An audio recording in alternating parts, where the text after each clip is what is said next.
In a world of supers, you are hailed as the most terrifying supervillain. You rarely appear and are feared not because you are evil, or have some grand plan. It is because superheroes inevitably become corrupt. When that corruption becomes too great for the world, you clean house. It was simple enough to enter the so-called Hall of Justice. It was something I had seen far too many times, where those who were meant to be paragons of peace turned to tyrants. They claimed their actions were for the greater good, but their good was twisted. Corrupt. The idea of supporting young supers sounded noble. But in actuality it taught them they were better than the rest. It told them how to think, to act on behalf of the most powerful.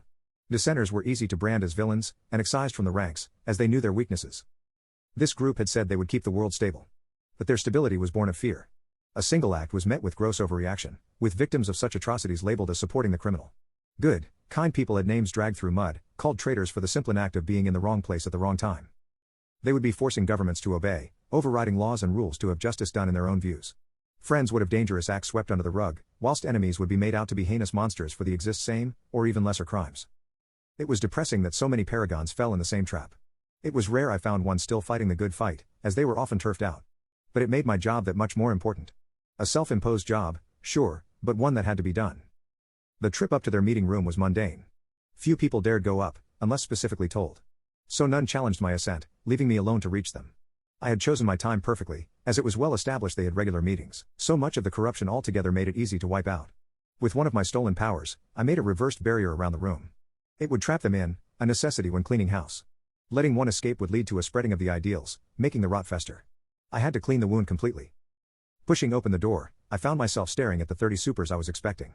So many wore costumes made to be eye-catching, but offered far too little protection. One stopped mid-sentence, looking at me with an air of superiority. Yes? I looked at the screen behind him, and the charts on there. Charts of intelligence scores and geographical areas, with low areas in deep red. I gave the group a smile, gently closing the door behind me. There is a saying I am fond of. The path to hell is paved with good intentions.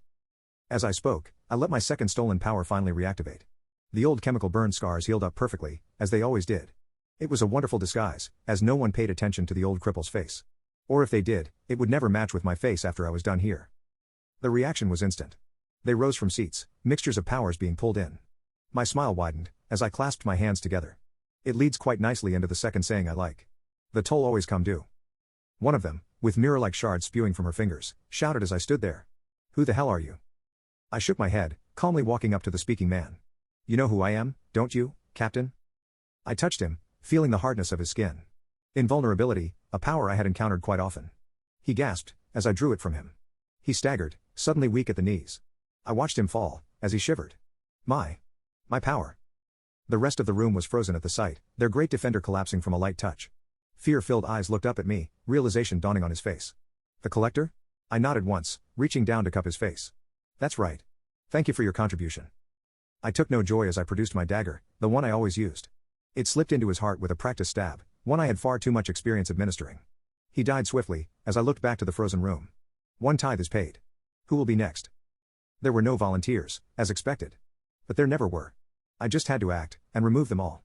Even as they moved to fight, I simply let my second stolen power let loose, keeping my healed. The captain's power left me, as always. I never kept any beyond these two, as they were enough for me. I fought against corruption, so I loathed the idea of having enough power to become corrupt myself.